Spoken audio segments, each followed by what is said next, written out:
नमस्कार दोस्तों। तो हम अर्थव्यवस्था के विगत वर्षों के प्रश्नों का अवलोकन कर रहे थे। इस कड़ी में हमने 2012 और 2013 के जो भी यूपीपीसीएस में आए हुए प्रश्न थे सबका अवलोकन कर लिया है। अब 2014 और 2015 के सभी अर्थव्यवस्था के प्रश्नों का अवलोकन इस वीडियो में करेंगे। तो पहला प्रश्न है विश्व विकास प्रतिवेदन, इसको अंग्रेजी में बोलते हैं वर्ल्ड डेवलपमेंट रिपोर्ट। तो विश्व विकास प्रतिवेदन 2010 की विषय वस्तु क्या थी? तो 2010 वाला तो अब पूछेगा नहीं विषय वस्तु क्या थी। तो अभी वर्तमान परिस्थिति में क्या इसका होगा वो मैं इस पर बात करता हूँ। 2-3 फैक्ट मैंने कलेक्ट किए हैं। जैसे कि पहला ये कि वर्ल्ड डेवलपमेंट रिपोर्ट, जिसको हिंदी में विश्व विकास प्रतिवेदन कह रहे थे, इसे निकालता कौन है? तो वर्ल्ड बैंक निकालता है। दूसरी बात ये कि इस वर्ष की विषय वस्तु क्या थी? विषय वस्तु को अंग्रेजी में थीम बोलते हैं। तो इस वर्ष की यानी 2021 की वर्ल्ड डेवलपमेंट रिपोर्ट की थीम थी विकास के लिए डेटा शक्ति का दोहन। आपने करंट अफेयर थोड़ा बहुत पढ़ा होगा तो आपको याद होगा ये बात। अच्छा, एक फैक्ट और है कि अभी वर्ल्ड बैंक के अध्यक्ष कौन है?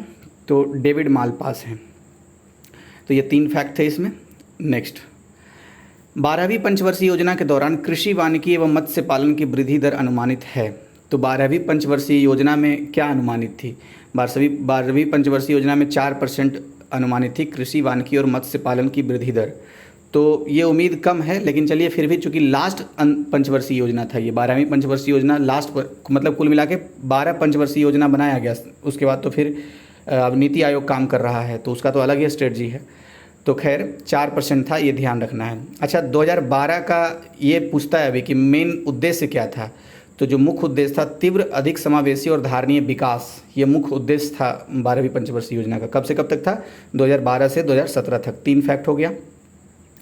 अच्छा, उस समय जो 12वीं पंचवर्षीय योजना में जो लक्ष्य और बनाए गए थे, जैसे कृषि वानिकी मत्स्य पालन में 4% अनुमानित किया गया था, उसी तरीके से जीडीपी विकास दर को 9% अनुमानित किया गया था, हालांकि बाद में संशोधित करके 8% पर लाया गया। उद्योग के विकास दर को 9.6% रखा गया था और सेवा को 10% रखा गया था। तो लास्ट पंचवर्षीय योजना था इस सिलसिले, इसके कारण मैंने ये मतलब डेटा इकट्ठा कर लिया कि क्या पता पूछ ले कभी, ये तुलना करने में काम आ जाए। तो बस यही 3 फैक्ट याद रखने। 2012 से लेकर 17 तक 12वीं पंचवर्षीय योजना चली थी। कुल 12 पंचवर्षीय योजना को बनाया गया योजना आयोग के द्वारा, और जो 12वीं पंचवर्षीय योजना का जो मुख्य उद्देश्य था वो तीव्र, अधिक समावेशी और धारणीय विकास था। नेक्स्ट है सूची 1 को 2 से मिलाना है। तो खाद्य उत्पादन में वृद्धि तो हरित क्रांति में हुआ था। अच्छा, जब हरित क्रांति की बात कर रहे हैं तो 2 व्यक्ति का नाम जरूर याद आना चाहिए। पहले नॉर्मन बोरलॉग, जो दुनिया में हरित क्रांति के पिता कहे जाते हैं, और दूसरा MS स्वामीनाथन, जो भारत में हरित क्रांति के पिता कहे जाते हैं। दूसरा है दुग्ध उत्पादन, तो श्वेत क्रांति के नाम से जाना जाता है दूध उत्पादन को, और डॉक्टर वर्गीज कुरियन का नाम तो आपको याद ही होगा, श्वेत क्रांति में इन्हीं का योगदान था। मत्स्य पालन नीली क्रांति, उर्वरक भूरी क्रांति। एक बार फिर से बोल देता हूँ, खाद्य उत्पादन में वृद्धि हरित क्रांति, दूध उत्पादन में वृद्धि श्वेत क्रांति, मत्स्य पालन में वृद्धि नीली क्रांति, और उर्वरक उत्पादन में वृद्धि ये भूरी क्रांति से संबंधित है। फिर से वही है इसमें कि खाद्य उत्पादन में वृद्धि हरित क्रांति। अच्छा, ये हरित क्रांति से संबंधित एक चीज़ और याद आया, ये 1966 से 67 के वर्ष में ये 3rd जो 5 ईयर प्लान था उसके अंतर्गत हरित क्रांति आया था, तो याद रखना है ये बात। अच्छा, कुछ और क्रांति के बारे में यहाँ दिया हुआ तो मैं पढ़ ही देता हूँ इसको। खाद्य उत्पादन में वृद्धि हरित क्रांति, दुग्ध उत्पादन में वृद्धि श्वेत क्रांति, मत्स्य पालन में वृद्धि नीली क्रांति, उर्वरक उत्पादन में वृद्धि भूरी क्रांति। इसके अलावा और भी है, जैसे स्वर्ण क्रांति किससे संबंधित है? तो फल उत्पादन से स्वर्ण क्रांति। काली क्रांति पेट्रोलियम उत्पादन से। गुलाबी क्रांति झींगा उत्पादन से। गोल क्रांति आलू उत्पादन से। रजत क्रांति अंडा या पोल्ट्री उत्पादन से। पीली क्रांति तिलहन उत्पादन से। लाल क्रांति मांस और टमाटर उत्पादन से। तो ये कुछ महत्वपूर्ण फैक्ट थे। ट्राइसेम एक कार्यक्रम है, तो ट्राइसेम एक ग्रामीण विकास से संबंधित कार्यक्रम है। ट्राइसेम का फुल फॉर्म होता है training Indian youth for self employment. तो ये ट्राइसेम योजना यूथ को, मतलब ग्रामीण जो युवा हैं उनको ट्रेनिंग देने के लिए था कार्यक्रम एक तरीके से, और ये शुरू हुआ था 1979 में। तो कभी कभी पूछ लेता है कि कौन सा कार्यक्रम कब शुरू हुआ था, तो 1979 में ट्राइसेम कार्यक्रम शुरू हुआ था। अभी इसी के स्थान पर जो स्किल इंडिया है ना, वो इसी के बेस पर है ये सब। अब देखिए नेक्स्ट क्वेश्चन क्या है। सरकार के अनुमानों के अनुसार 12वीं पंचवर्षीय योजना में आधारभूत संरचना के लिए आवश्यक निवेश का आकार होगा। तो उस समय जो आकार था वो 1000 बिलियन का था, तो विकल्प डी इसके हिसाब से सही हो गया। लेकिन हमारे लिए 2-3 फैक्ट इंपॉर्टेंट है, वो ये कि 12वीं पंचवर्षीय योजना कब से कब तक चली थी? तो 2012 से 2017 तक कुल 12 ही पंचवर्षीय योजना थी, योजना आयोग के द्वारा बनाई गई। लक्ष्य क्या था? तीव्र, समावेशी और धारणीय विकास। तीव्र, अधिक समावेशी और धारणीय विकास, यही लक्ष्य था उस समय का। खैर, अब नेक्स्ट क्वेश्चन देखते हैं। योजना आयोग के अनुमानों के अनुसार वर्ष 2011 से 12 में निर्धनता रेखा के नीचे जीवन यापन करने वाले गरीब लोगों की सबसे अधिक संख्या किस राज्य में थी? तो उस समय गरीब लोगों की सबसे अधिक जो संख्या थी, वो सबसे ज़्यादा संख्या उत्तर प्रदेश राज्य में थी। तो ये डेटा तो अब नहीं पूछेगा शायद, क्योंकि अब नया आंकड़ा भी आ चुका है। लेकिन जो कुछ फैक्ट हैं उसको देख लेते हैं। जैसे पहला तो ये कि योजना आयोग के बारे में 2-3 फैक्ट याद रहना चाहिए कि योजना आयोग की स्थापना कब हुई थी। तो 15 मार्च 1950 को, यानी 1950 के ईस्वी में 15 मार्च को हुई थी स्थापना इसकी। इसके अध्यक्ष के नाम तो आपको पता ही होगा कि पंडित जवाहरलाल नेहरू इसके पहले अध्यक्ष थे, लेकिन प्रथम उपाध्यक्ष का नाम भी याद होना चाहिए। गुलजारी लाल नंदा योजना आयोग के प्रथम उपाध्यक्ष थे। अच्छा, समाप्त कब हुआ योजना आयोग? तो 15 अगस्त 2014 को समाप्त हो गया योजना आयोग, और इसी की समाप्ति के बाद 1 जनवरी 2015 से फिर नीति आयोग की स्थापना होती है। आपको नीति आयोग का फुल फॉर्म पता ही होगा, national institution for transforming India. बस हिंदी वाले में थोड़ा कभी कभी गड़बड़ होता है, क्योंकि हिंदी में इसका जो हिंदी अनुवाद होता है वो होता है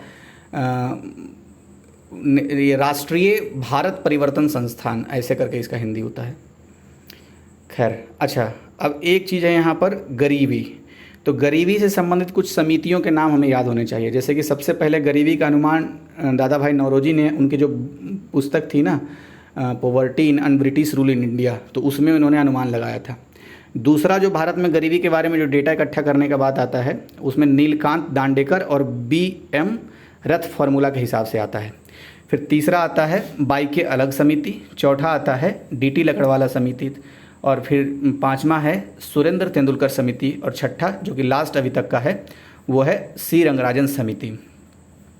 तो ये मैंने एकदम क्रमानुसार यहाँ पर लिखा है। एक बार फिर से बोल देता हूँ। दादा भाई नौरोजी ने आज़ादी से पहले अपनी पुस्तक में वो poverty in British rule India में अनुमान लगाया था गरीबी के बारे में। फिर नीलकांत दांडेकर और BM रथ फार्मूला, बाई की अलग समिति, DT लकड़वाला समिति, सचिन तेंदुलकर समिति और C रंगराजन समिति। तो ये गरीबी पर अभी तक की मतलब भारत में प्रयास हुए हैं गरीबी संबंधित डेटा इकट्ठा करने के लिए। अच्छा, नेक्स्ट क्वेश्चन है, निम्न में से कौन भारत में राष्ट्रीय एवं राज्य स्तर पर निर्धनता के अनुमानों के लिए केंद्रक अभिकरण यानी नोडल एजेंसी है? तो योजना आयोग। योजना आयोग ही निर्धनता के अनुमान या उसके आंकड़े को इकट्ठा करता था। क्यों? क्योंकि अब नीति आयोग करता है, क्योंकि नीति आयोग को समाप्त कर दिया गया कब? 15 अगस्त 2014 को, और 1 जनवरी 2015 से नीति आयोग की स्थापना हो गई। तो नीति आयोग ही अब इकट्ठा करता है निर्धनता से संबंधित। तो अब अगर क्वेश्चन पूछेगा तो आंसर होगा नीति आयोग। ठीक है,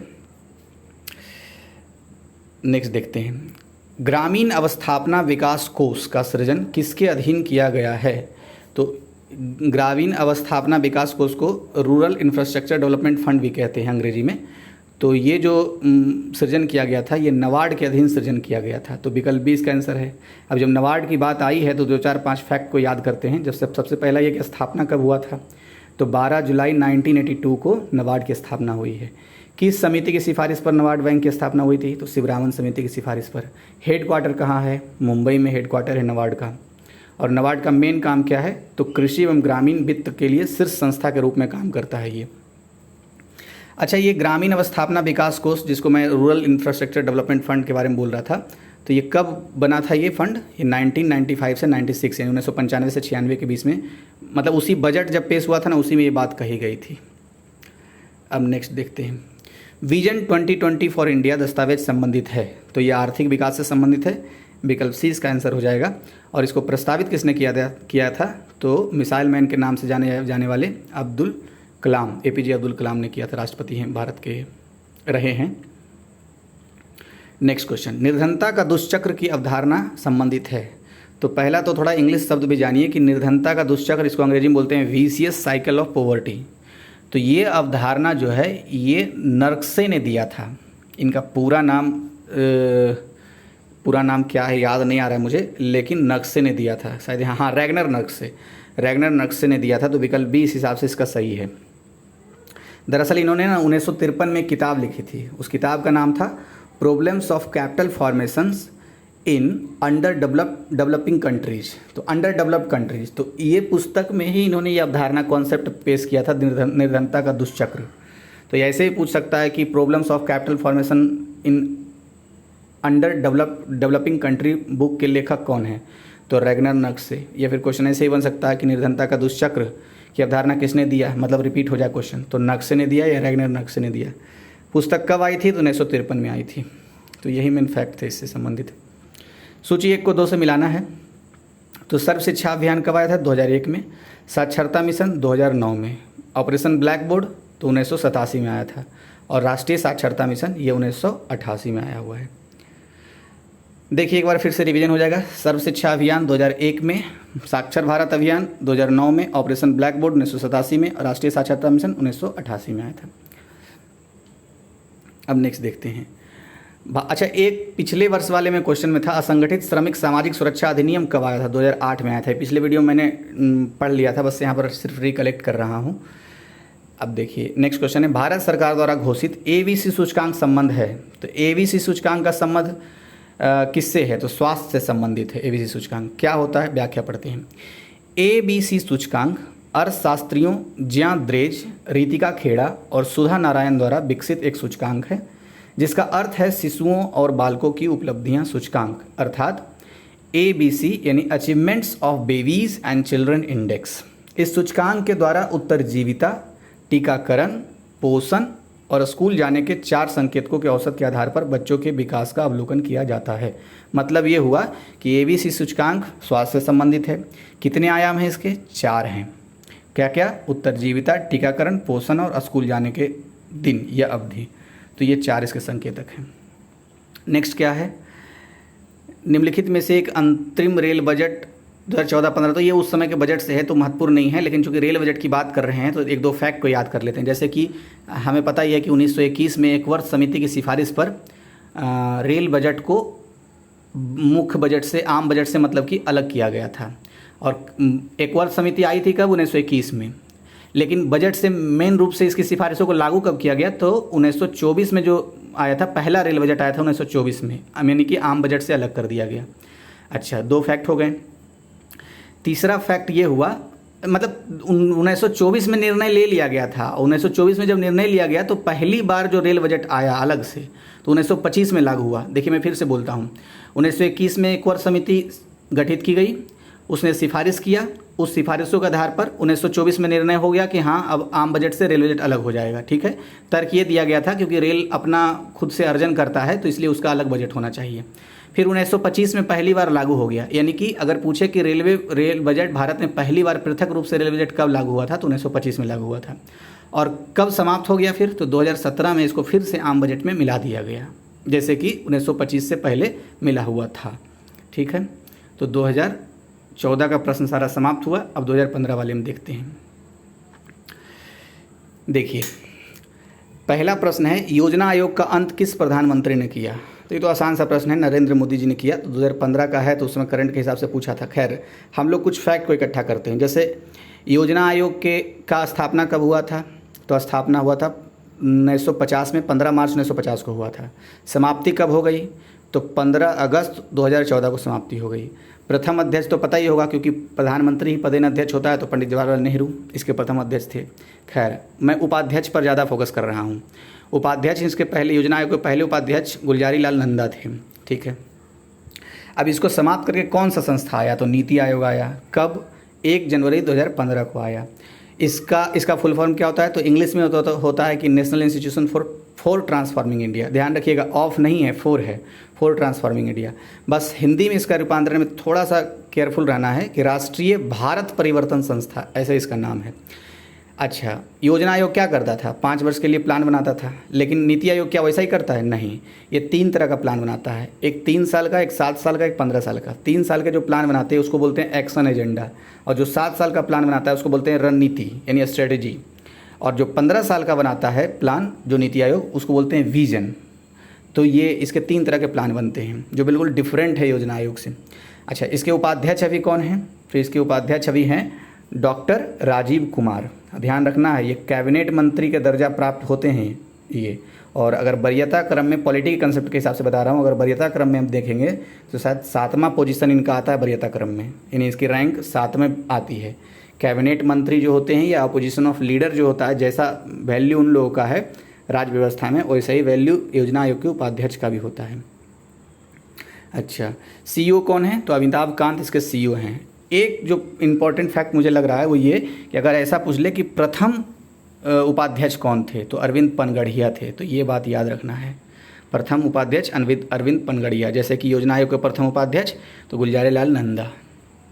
अब देखते हैं नेक्स्ट, असंगठित श्रमिक सामाजिक सुरक्षा अधिनियम पारित हुआ। तो देखिए, ये क्वेश्चन रिपीटेड है, ये क्वेश्चन 2013 में पूछा था, फिर से पूछ दिया 2015 में।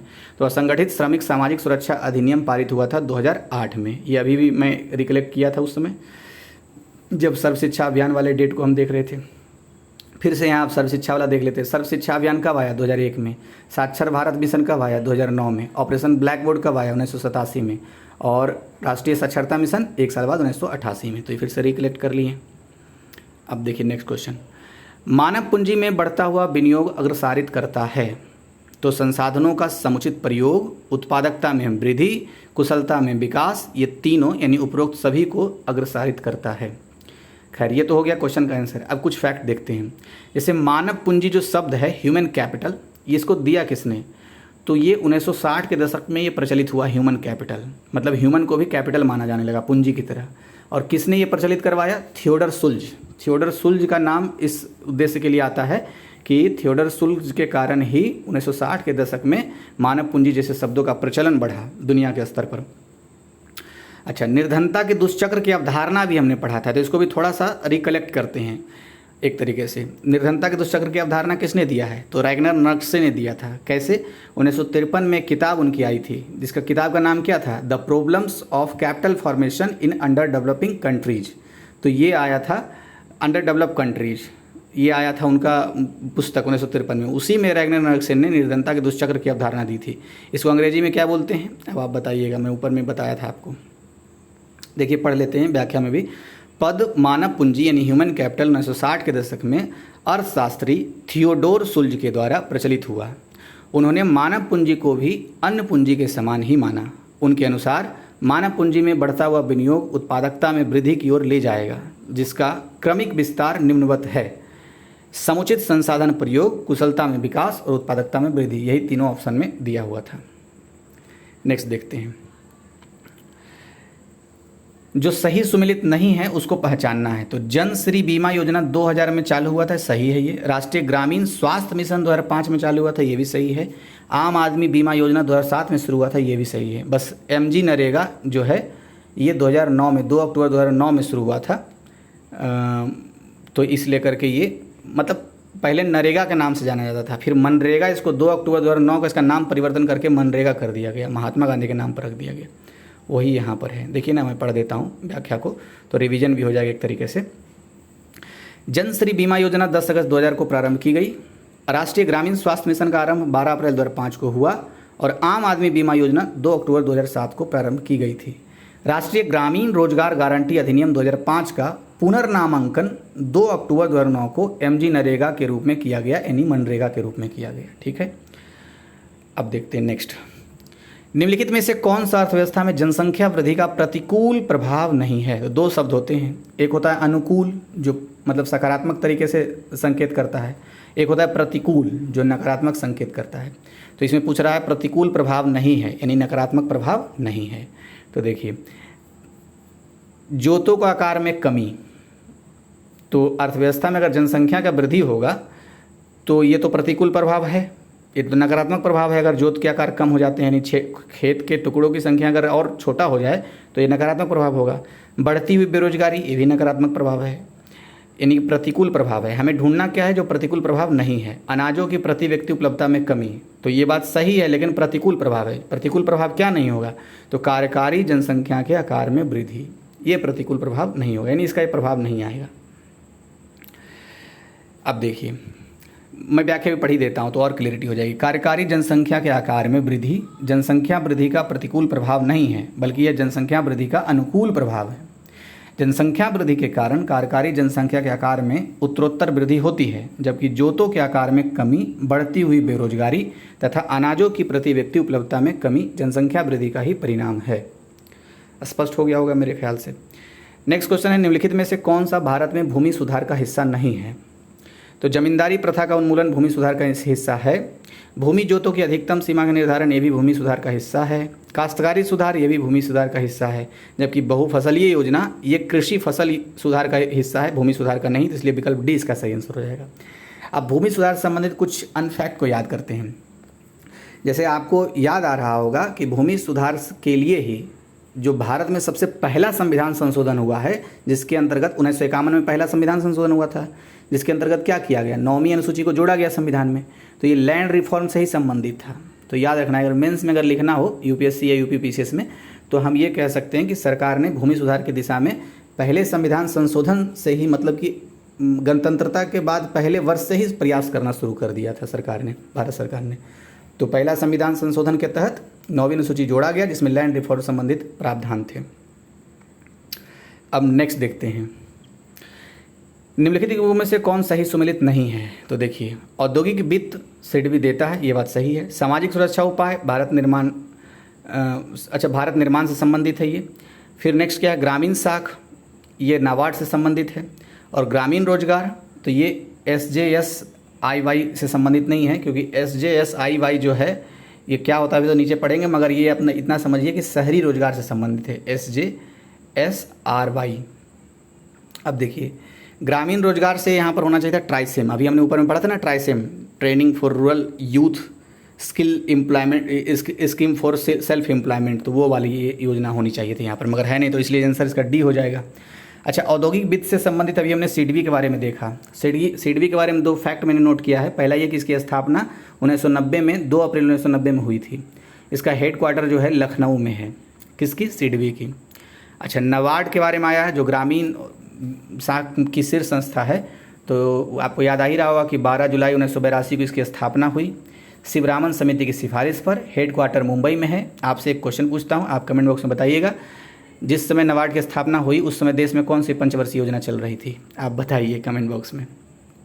अच्छा, थोड़ा सा देख लेते हैं, ये जो SJSRY है ना, इसका मतलब होता है स्वर्ण जयंती शहरी रोजगार योजना। तो शहरी रोजगार के लिए ये था, ना कि ग्रामीण रोजगार के लिए। नेक्स्ट देखते हैं, निम्नलिखित में से कौन सा जनसंख्या के व्यावसायिक ढांचे को व्यक्त करता है। तो विभिन्न व्यवसायों में कार्यकारी जनसंख्या का वितरण, ये क्या व्यक्त करता है, जनसंख्या के व्यावसायिक ढांचे को व्यक्त करता है। देखिए, जनसंख्या की व्यावसायिक विशेषताएं कार्यबल यानी वर्किंग फोर्स निर्भरता बोझ, रोजगार और बेरोजगारी में परिलक्षित होती है। इसके बावजूद व्यावसायिक ढांचा एक प्रमुख घटक है और जनसंख्या की संरचना की अभिव्यक्ति है। इसके द्वारा विभिन्न व्यवसायों में कार्यकारी जनसंख्या के विवरण का पता चलता है। तो ये तब इतना दिमाग लगाने की जरूरत नहीं है, बस सीधा सीधा बात याद रखना है कि जनसंख्या के व्यावसायिक ढांचे को अगर व्यक्त करता है कोई, तो विभिन्न व्यवसायों में कार्यकारी जनसंख्या का वितरण, कौन कौन से व्यवसाय में कौन कौन से काम करने वाली जनसंख्या है, कितनी जनसंख्या है, बस यही बात है। निम्नलिखित में से कौन स्वयं सहायता समूह यानी SHG बैंक लिंकेज कार्यक्रम को कार्यान्वित नहीं करता है।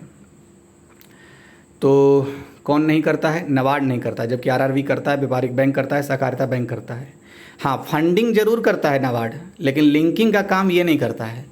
लिंकिंग का काम RRB यानी रीजनल रूरल बैंक करता है, व्यापारिक बैंक करते हैं और सहकारिता बैंक करते हैं। वही बात यहाँ लिखा हुआ है कि स्वयं सहायता समूह बैंक लिंकेज कार्यक्रम की शुरुआत 1992 में नाबार्ड बैंक द्वारा की गई। शुरुआत इसने ही किया है। यह कार्यक्रम व्यापारिक बैंक, क्षेत्रीय ग्रामीण बैंक और सहकारिता बैंक द्वारा कार्यान्वित किया जाता है, यानी फंडिंग यही करता है। तो क्वेश्चन कितना नज़दीक से बना के पूछा है। अब देखिए नेक्स्ट, यही होता है प्रीवियस ईयर बनाने से ना ये सब पता चल जाता है कि क्वेश्चन कैसे कैसे और किस किस स्तर से पूछे जा सकते हैं। इसलिए प्रीवियस ईयर्स किसी भी एग्जाम के लिए बहुत ही महत्वपूर्ण होता है। क्वेश्चन है कि निम्नलिखित वस्तुओं में से कौन सी एक राष्ट्रीय खाद्य सुरक्षा मिशन के उत्पादन बढ़ाने के उद्देश्य में सम्मिलित नहीं थी। तो तिलहन नहीं थी, जबकि चावल, दालें और गेहूं था। नेक्स्ट देखते हैं, निम्नलिखित आयु समूहों में से कौन सा सर्व शिक्षा अभियान में नामांकित होने योग्य है। तो सर्व शिक्षा अभियान में 6 से 14 वर्ष तक के जो बच्चे थे वो नामांकित होने के योग्य थे। और कब चलाया गया था सर्व शिक्षा अभियान, 2001 से चलाया गया था।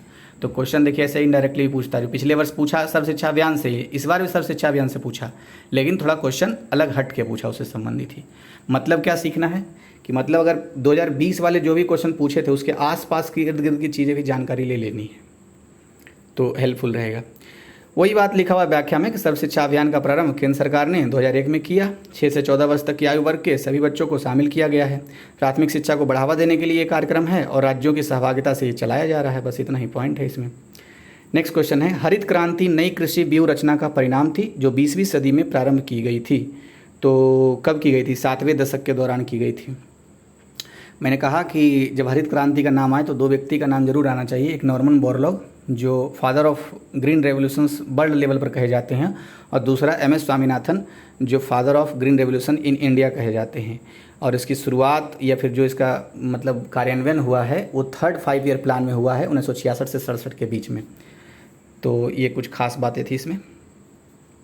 नेक्स्ट देखते हैं, 2013 से 14 में महात्मा गांधी नरेगा के अंतर्गत रोजगार में महिलाओं की भागीदारी थी तो 52.9%। तो अभी के हिसाब से इसको देखना होगा, अगर कोई ऐसा आंकड़ा है आर्थिक सर्वे में या फिर कहीं और तो इसको देखना होगा।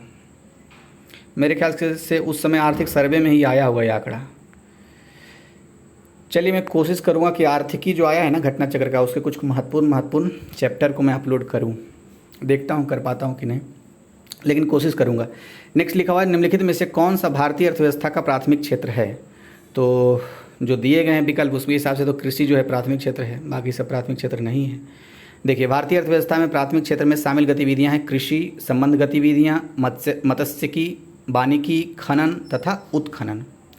नेक्स्ट है, निम्नलिखित में से कौन सा भारतीय अर्थव्यवस्था का प्रमुख लक्षण है? तो मिश्रित अर्थव्यवस्था है और किन्स की थ्योरी से ये प्रेरित है, तो विकल्प सी इसका सही आंसर हो गया। नेक्स्ट देखते हैं, नगरीय भारत का विस्तार एक प्लेटफॉर्म है औद्योगिक विकास का, आधुनिक सेवा क्षेत्र के विकास का, परिष्कृत आय अवसरों के निर्माण का, यानी कि उपयुक्त सभी का।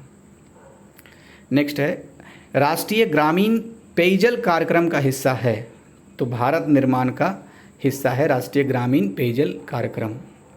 व्याख्या थोड़ा पढ़ते हैं। भारत सरकार ने वर्ष 1972 से 73 में त्वरित ग्रामीण जल आपूर्ति कार्यक्रम प्रारंभ किया था। हालांकि 1 अप्रैल 2009 से ग्रामीण पेयजल आपूर्ति दिशा निर्देशों में संशोधन किया गया तथा संशोधित कार्यक्रम को राष्ट्रीय ग्रामीण पेयजल कार्यक्रम नाम दिया गया है। यानी कि त्वरित ग्रामीण जल आपूर्ति कार्यक्रम जो था ना, उसका पुनः नामांकन हुआ है। क्या पुनः नामांकन हुआ है? 2009 में हुआ और इसी का नाम रख दिया गया राष्ट्रीय ग्रामीण पेयजल कार्यक्रम। अच्छा, राष्ट्रीय ग्रामीण पेयजल कार्यक्रम भारत निर्माण के 6 घटकों में से एक है, तो ये बात ध्यान रखा जा सकता है।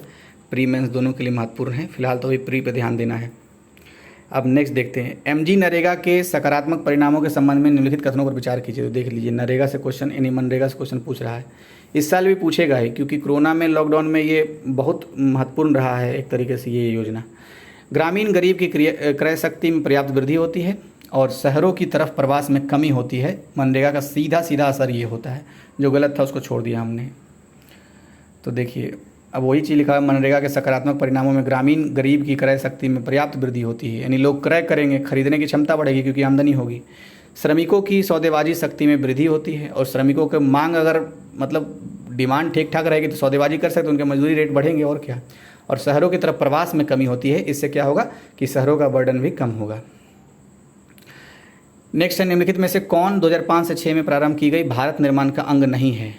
तो 5 से 6 में शुरू की गई थी, वो ग्रामीण आवास अंग है, पीने का पानी अंग है, ग्रामीण सड़कें अंग है, ग्रामीण की सफाई अंग नहीं है। क्यों पता है? क्योंकि अवसंरचना विकास पर बल दिया गया था। ग्रामीण सफाई को अवसंरचना में नहीं गिना जाता है। देखिए, इसमें लिखा है भारत निर्माण के 6 अंग थे, सिंचाई, ग्रामीण सड़कें, ग्रामीण आवास, ग्रामीण पेयजल आपूर्ति, ग्रामीण विद्युतीकरण और टेलीफोन कनेक्टिविटी। अगर आप ध्यान से सुने होंगे तो आपको समझ में आ ही गया होगा कि ये सारे इंफ्रास्ट्रक्चर से संबंधित बातें हैं। तो अच्छा, 2015 में और भी एग्ज़ाम हुए हैं एक, चलिए इसको भी देख लेते हैं क्या है। कितना लंबा वीडियो हुआ है, चलिए रहने देते हैं अब इसको।